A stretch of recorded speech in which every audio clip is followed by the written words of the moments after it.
Good evening to all. Let's proceed further now with yet another playlist, which I'm going to start off exclusively on feminism, and it is one of the topics which is really misunderstood in, I should say, in a big way. And I see that yes, in research also nowadays, you start off with the questions like, do you think there is a feministic way of looking at things? Ecofeminism.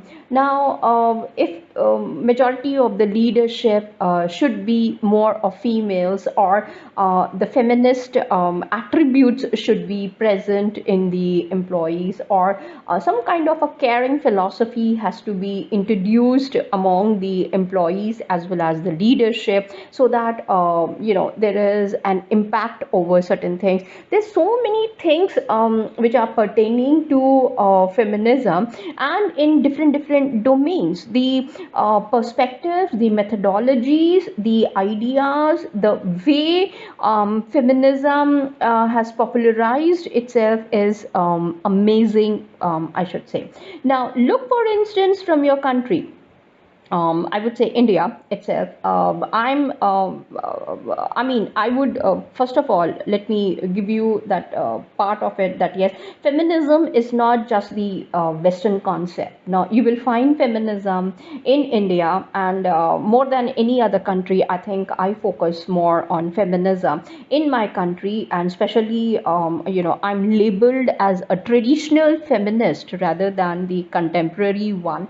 And there are particular reasons as to why. So my areas for feminism from the traditional point of view focuses on the roles that I have seen in the past, maybe in the form of Draupadi, Kunti, or any of the Panchkanyas. If you know who Panchkanyas are, basically Mandodari I'm talking about, then Tara.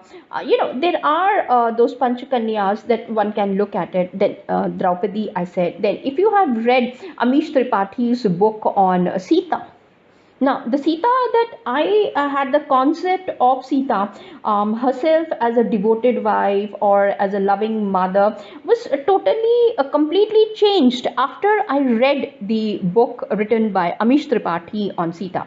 I mean, this was like I was traveling to Tirupati, and I know from Delhi to Tirupati it will take at least 4 hours for me. So, I just went, and I love purchasing books. So, rather than just waiting for the flight, I thought, okay, I saw this particular flash at the Delhi airport which said that buy one get one free. So, being compulsive, again, I should say, a purchaser of the books, I just entered the counter, and I wanted, and I got attracted towards this particular book. And I never intended that yes, this book was also published by Amish Tripathi, though I'm a regular reader of his books that he keeps writing. And I immediately grabbed this book, and my entire journey from Delhi to Tirupati was completed by reading this particular book. And not just once I have read it. There are so many things about Sita that I, learned through them. So, when you are introduced to the topic of feminism, I'll come back to the discussion where I'm leaving it out. You will see that feminism is not just a social movement. Now, for example, whenever, I have to give the interviews, they keep asking about how do you find the topic of feminism? The discussion starts off like that. And then they question me, do you find that there is this kind of a psychic flow which is taking place in feminism, or do you think there is really feminism? So, I say that why is it that we are objectifying feminism? Now, you see, the moment a girl is born in a family, now I see the guests who come in, they say, the moment she is arriving, acha, Lakshmi aa gayi hai aapke ghar pe. I keep looking at them, the kind of a label, she is always labeled with wealth. Now, even if you read some books on economics, you will see that they say that even giving birth to a son is very different economics of the family if a family has got a daughter who is being born. So even the economical the analysis which I find in economics is so drastic that sometimes I wonder, you are trying to make that individual try to understand right from the birth that yes, she is a female, and she is not a man. So that demarcation is already there. Now, for example, I don't put bindi so many times. Now, there was a reason why I didn't want to take care of it. However, I find my mother keeps on telling me again and again, it's a birthright of a woman to place a bindi, to decorate herself, to look beautiful, and she can wear bangles, anklets, toe rings, nail polish. And now this happened in one of I can give you plenty of examples for this, that it was some inauguration program of a building which I remember it very well, and I saw these transgenders who entered into the premises, and they said that भैया जी को भी बुला दीजिएगा ताकि हम उनको भी, because they were given that money. And the moment I went, and she was also accompanying me so that I can introduce her to the relevant person so that she can give her blessing, she said आपकी तो शादी नहीं हुई है. I just looked at her. मैंने कहा so how does that matter to you? कहते हैं कि आपने ना मैं को आपके पाँव देख के मालूम पड़ गया. Then I said मेरे पाँव, what's wrong with my feet? Then she said आपने nail polish नहीं लगाई है. So okay, I thought okay, now transgenders on one side, these are the concepts that my mother, you have a long hair, you should place flowers, then bindi, then kajal, eyeliner, you should wear ornaments, beautiful clothes. So that is one concept. However, if you go to Western countries where you are studying something, and I came to know, okay, we have a South Asian cow in our class. Now I just had to look at them.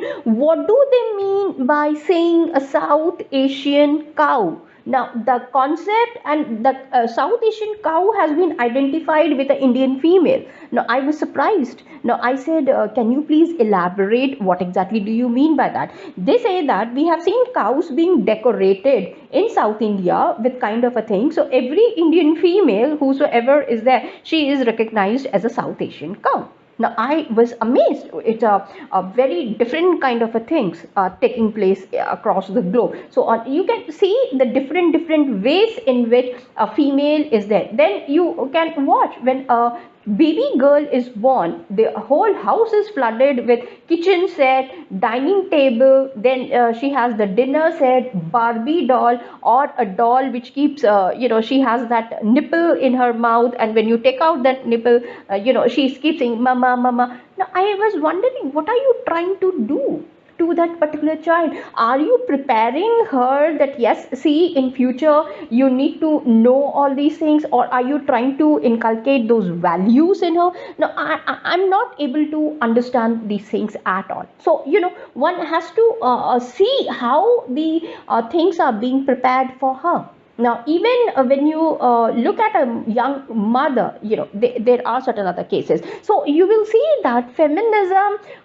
in that way, one has to understand what exactly, is there any question mark that we need to keep so that we do not know much about it. So I thought, why not we start off the playlist with just giving you a brief introduction from a Wikipedia page on feminism. Now here, Wikipedia gives you a completely I would say introduction as to how the feminism as a movement started off in the Western countries and how it has affected the academics on one side. On the other hand, what exactly is taking place in your own country, India, and what is taking place for the feminism over there also. So, I thought these things would be a very great way to understand on one side. On the other side, you can go ahead and, look at these pages also, wherein the topics that are being given, and these are really interesting to be discussed in the classrooms, like for example, patriarchy and the origin of feminism. Okay, fine. Like in India itself, you go to certain states, you will find that it has a strong patriarchy system. Now sometimes I keep wondering, the question of freedom. Like in my place, my father never compelled me to do certain things. Compelled me in the sense that he gave me complete freedom. Okay, you want to do this thing, fine. So even purchasing a refrigerator, I was the one who has to choose for my father. For the household, for example, he used to take and he used to tell me, okay Ramni, choose which one of them. So the freedom is there for me. Now he was a chain smoker.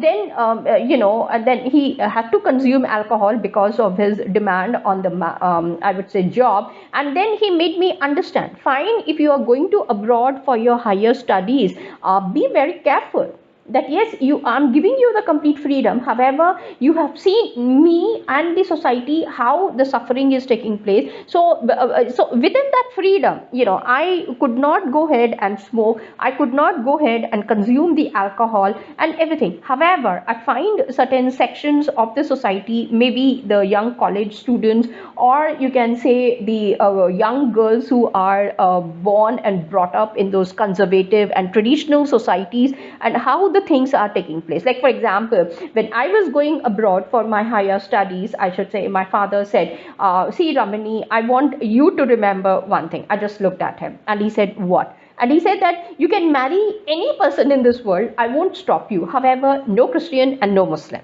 So, I just had to look. I said, what it has to do with my education? I'm going for my higher studies to study further and not to get married immediately.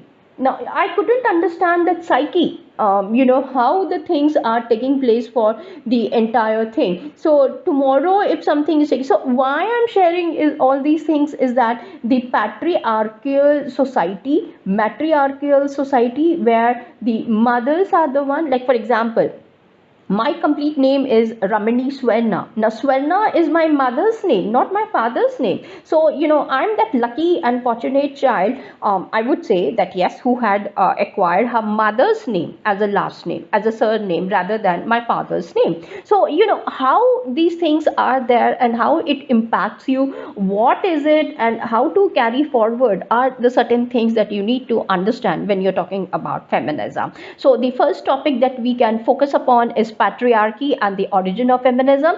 For example, why we should read these papers, which I have chosen some of them. Reason, tomorrow if you have to write a research paper, then it will be able to help you out, first of all, to understand what are the various perspectives, and is there a feministic way of looking at a particular thing. Definitely, yes. Now, if you will see, I was attending one of the sessions wherein this question was put up. Do you think that a way a glass is looked at by a woman is very different by the way a man looks at it? Now, I was just wondering. Of course, yes, they might be or they may not be. Now, the discussions are there certain times. Now, for example, now sometimes I keep wondering, tomorrow if I get married, then or if I fall in love with a person, then would he allow me to take care of him? Now, caring itself, I cannot go ahead and take care of all the men around me, correct? I need to take care of that special person who will be in my life, correct? Now, how does he will take this particular caring aspect towards him? Will he able to understand that yes, Ramini, who loves me so much, is the one who's taking care of me in so and so and so matter. Now sometimes it happens, when I see young couples or some of my friends discussing certain things or certain movies when I watch, I sometimes keep wondering. For example, the case of marriage. Now there are cases wherein my own ex-boss tells me, Ramani, do not ever get married. I just look at him. I said, why? What's wrong in a marriage? Give me one reason why I should not get married. Then he said, no, I don't want you to marry. I want you to stay as you are. You are bubbling kind of a person. Okay, so that is one person. The second person whom I can never forget is that he said, Ramni, looking at you, I can visualize what kind of a man will be entering into your life. Now, I asked him, okay, what kind of a man are you looking for? So, he described that yes, he would be like this, like this, like this. I start laughing. And then there are others who come and say that yes, whatever you are, you would be a different kind of a person after the marriage. I said, why should that be? If we love each other and if we are getting married, why should I change him or why should he change me? We should be individuals, two individuals getting married, and we are educated liberal individuals, so we should know how the things would be. So whether in reality that is going to be there or not, that's a different thing altogether. So we need to understand the concepts very well as to how they are taking place. So one of the topic is patriarchy and the origin of feminism, both in India as well as in the Western countries, and the second one would be on feminism and intersectionality.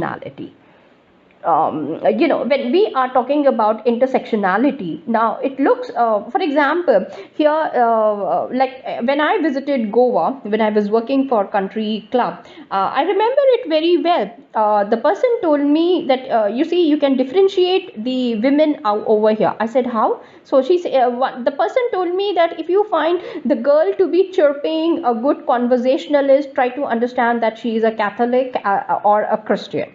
I said, okay. And then they said, if the girl is very silent and she is not interacting much, she is very conservative, try to understand that she is a Hindu girl. So I was wondering, okay, this is how you're differentiating the girls? Okay, fine.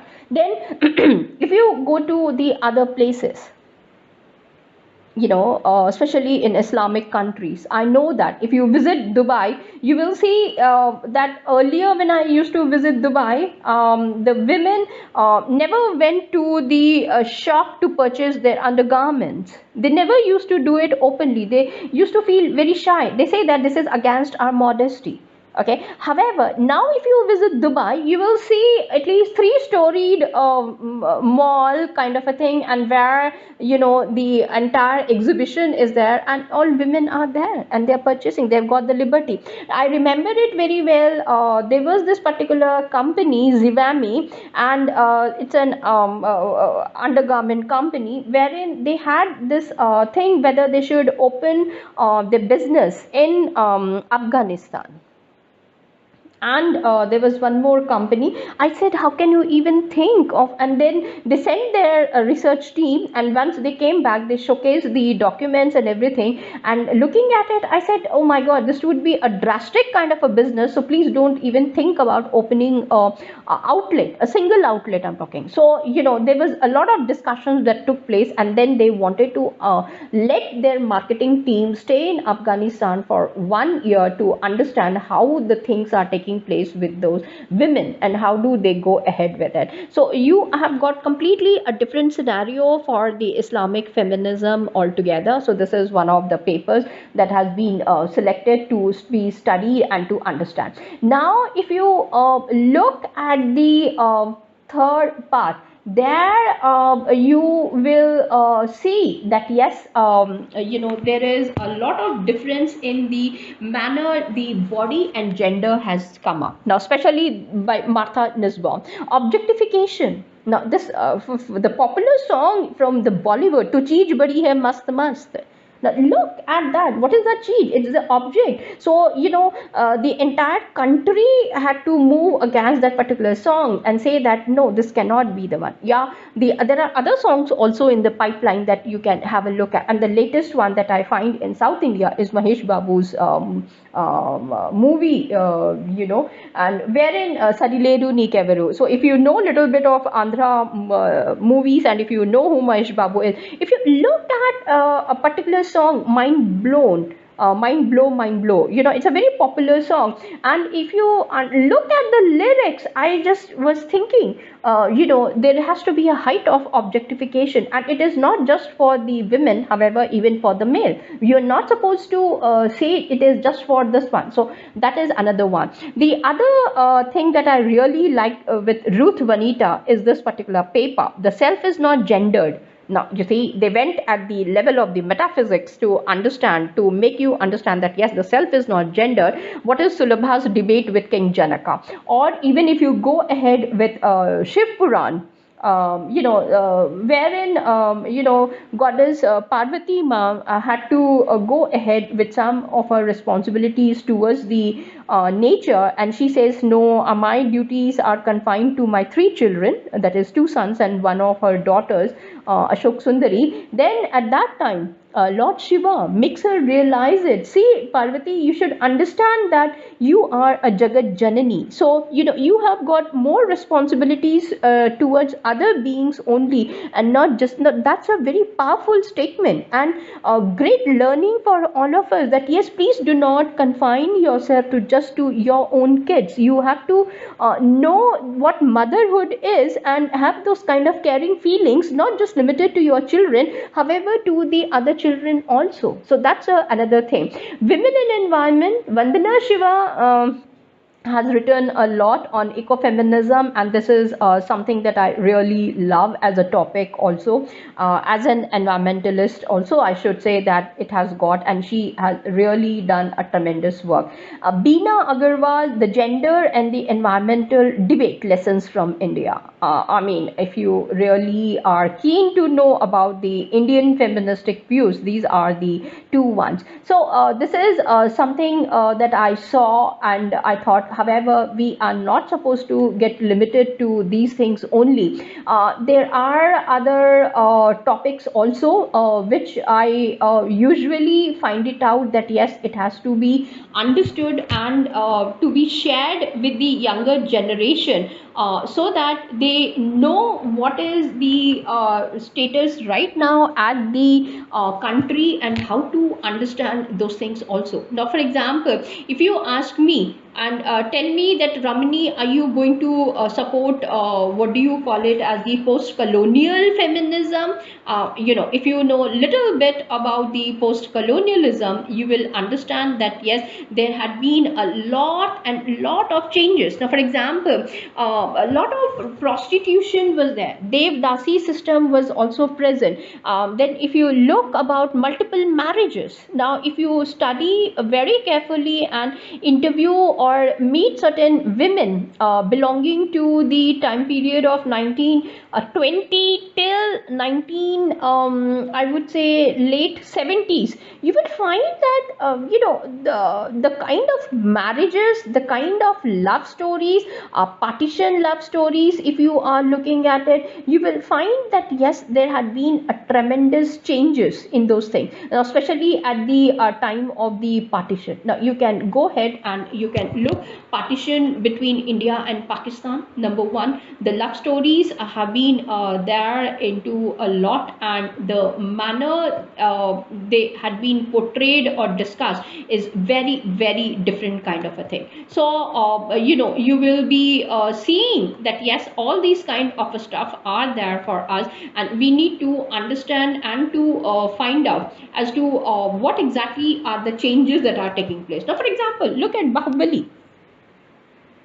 I'm talking about the Bollywood movie. Now, similarly, the movie like Damini, have a look at it and you will understand that yes, there are certain changes or certain things which needs to be understood and to be taken care of if you really want to understand feminism. So, that is not the only topic here. They're talking about the epistemology also.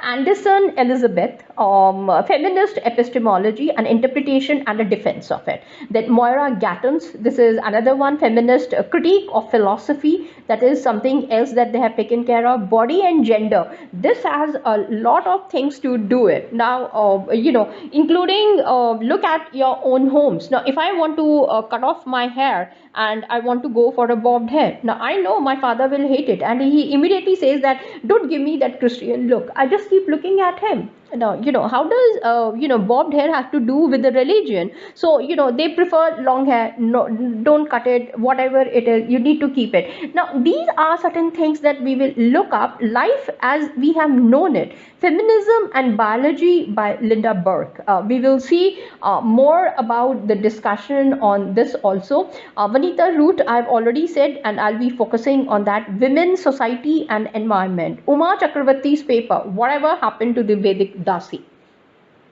The very concept of the Vedic dasis, if you look up, it's very dangerous. Sometimes I keep looking, the way the entire thing had been done and how the things were taking place historically. You go to Chandni Chowk area, you will find it out how the Mughals harem, especially where the queens were living, they never kept even a male god. They wanted all those transgender to be there. Now if you go to the Chandni Chowk area, you will find it out. The books are there on prostitution, how the things were taking place, and what happened in the royal families. Those families, the king, how he got married to the other people to save them from the Britishers or whatever it is, and without getting married to them, children were born, and even now the families are there, and especially from Punjab region, and there are so many Kapurthala, and I think there are certain identified areas which I'll be discussing as I'll come over to those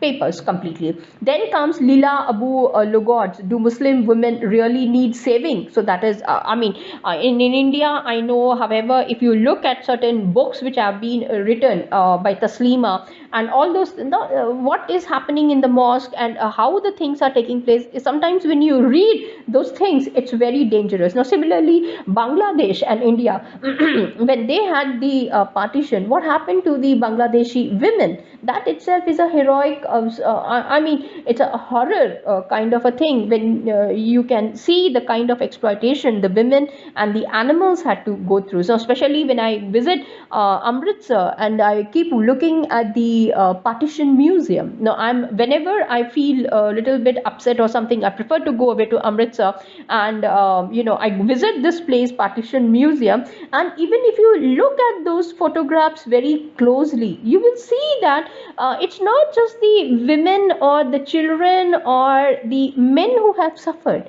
More than these things, why aren't we looking at the environment or even the animals also over there?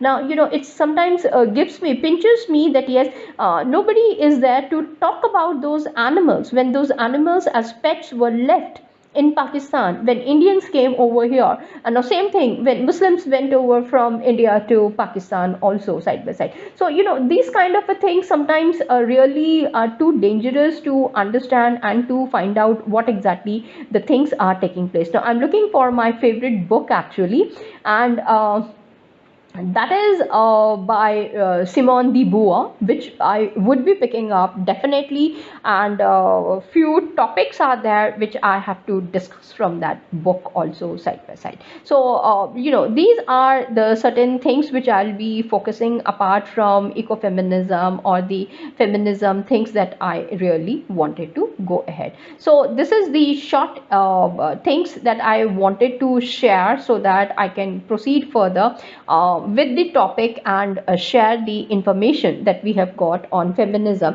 Reason being, everybody thinks that it's a very new concept, and in the schools of law, then you can look at the way the management and the business schools, now including the fact that how the things are taking place with the concept of let's say the entire financial studies. They find it to be very different. If a woman is taking care of it, it will be in this manner. If a man is doing it, this is the way it would be taken care of. Similarly with the shade prices. Now suppose saying if you tell me, okay Ramani, I want you to sit and learn what trading is, I'll be the first person to get up and go away from that room, because that's not my cup of coffee, and I will never go ahead to learn even iota of trading. And then I was told, no, you should know what stock prices are and how they go about. I say, no, sorry, I'm not interested. So there are certain things that we need to understand.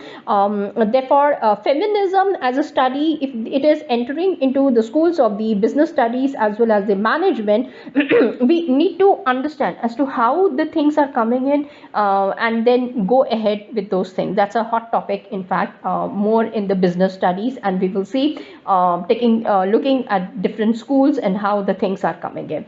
Now to start off with this one, feminism is a range of social movements, political movements, ideologies that aim to define and establish the political, economic, personal, social equality of the sexes. Now, the moment they are talking about this one, the political, So there has to be politically identical things have to be there, economic conditions. So my mother and father, both of them in fact, whenever the topic of marriage is there, trust me, one sentence that comes in is that, Ramani, no matter how much of money you're going to earn, how much of education you have taken care of, ultimately you will have to handle the kitchen, and to have a healthy married life, you need to be one step below your husband.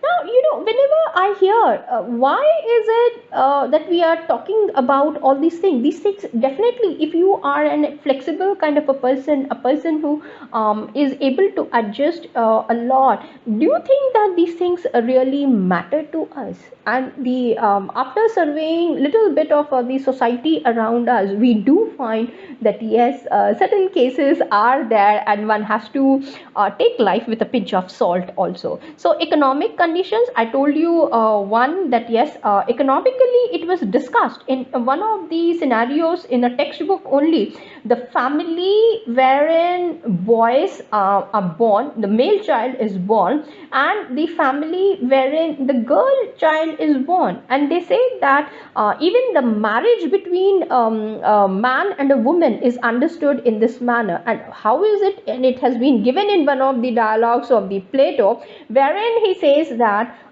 man should come from a very rich family, whereas a woman should be beautiful, and the product that they're going to get would be very nice in future. So that's how Plato discusses about the marriage, and he says that the love between such kind of couple would be long lasting one. Now there, it was basically more of the economic conditions and the society that they were living in. However, if you come, the shift has come in wherein the discussions that they take over is also very different, and we will see those scenarios also.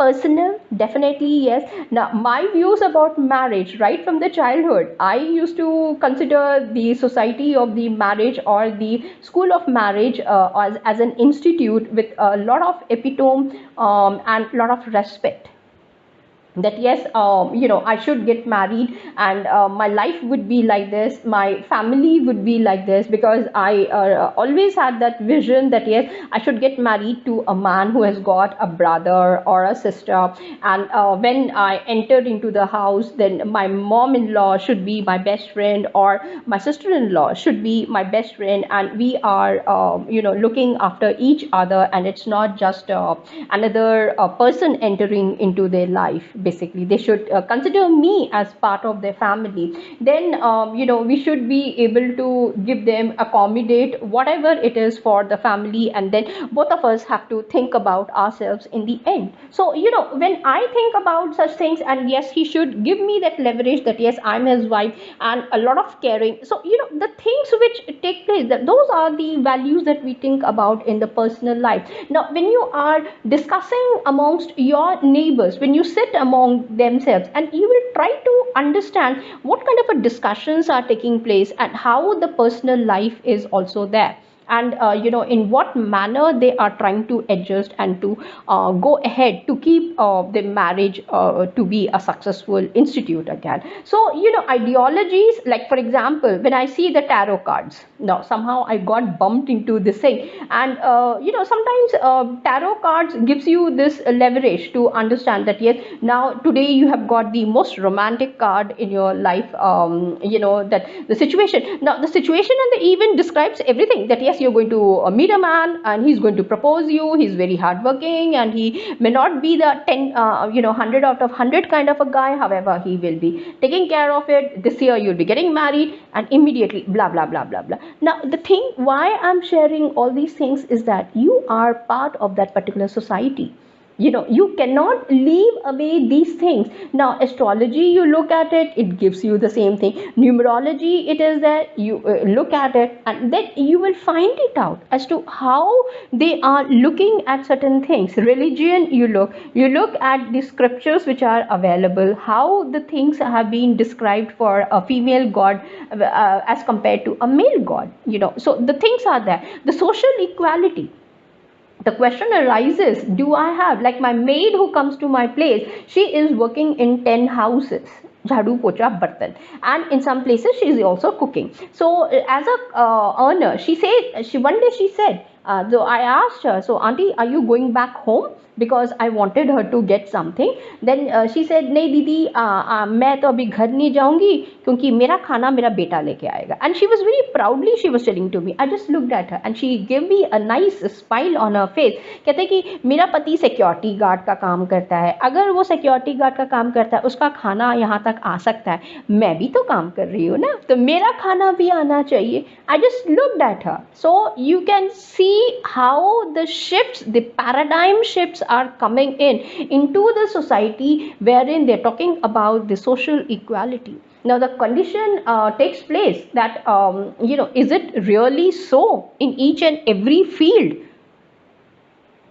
That is where we need to question and go ahead. Feminism incorporates the position that societies prioritize the male point of view and that women are treated unjustly within those societies. Now, theoretically or reading the book, especially when I start reading The Second Sex by Simone de Beauvoir's book, and especially on the married woman. Now I was so upset. I was trying to teach that particular book, and there are around 58 to 60 cases which are there in that particular chapter. So the moment I started teaching, I saw that my students were so much interested and they entered into the discussion that I was thinking that yes, it's not just like that the discussions are coming into the picture. It is because these things are taking place, whether that girl was married or she's not married, the kind of background she comes from, all these kind of things were there. And if you read Mahashweta Devi's book, The Breast Stories, now I was amazed to find out, okay, are these the stories that they are talking about? And you will see that yes, these things do take place in the society, whether it is the tribal societies or the rural societies or the urban. You travel in a metro or you travel in a bus, the glances that you get, my students, when they shared it, I understood what they meant basically. So, the differences are always there. Efforts to change that include fighting against gender stereotypes and establishing educational, professional, and interpersonal opportunities and outcomes for women that are equal to those for men. Now, especially I have seen again the students from the law background, they are so different that one fine day I was just sitting in the staff room and I was working on something that few girls, they came in and they said, ma'am, hame aapse baat karni hai and it's really urgent. So I just looked at them. I said, everything is okay? Then she said, no, I have to talk to you right now, not later on. I said, okay, chalo. Then they took me to a room and she said, ma'am, tell me something. Do you think that I have got the right to wear clothes of my choice or not? That was a very difficult kind of a question for me, and I said, of course, yes, you have got the complete right to wear. So then she said, then why is it that the society is making me feel very uncomfortable and taking away my rights? I said, who has taken away your rights? Then the entire story was narrated. Then I had to make her understand certain things. That see, our society is not yet so much attuned for these things also. Like for example, if you go to abroad, you cannot look at a woman below the chin point. If you look at her below the chin, it's an etiquette for a gentleman that yes, the gentleman is not supposed to look, and if the look is there, then the consequences also follow. They are so strict, whereas in our country it is the other way around. So there are a lot of things which are there for me. So let me stop here, and I'll come back again with another video presentation of mine to talk more about feminism. Till then, thank you and take care. Bye.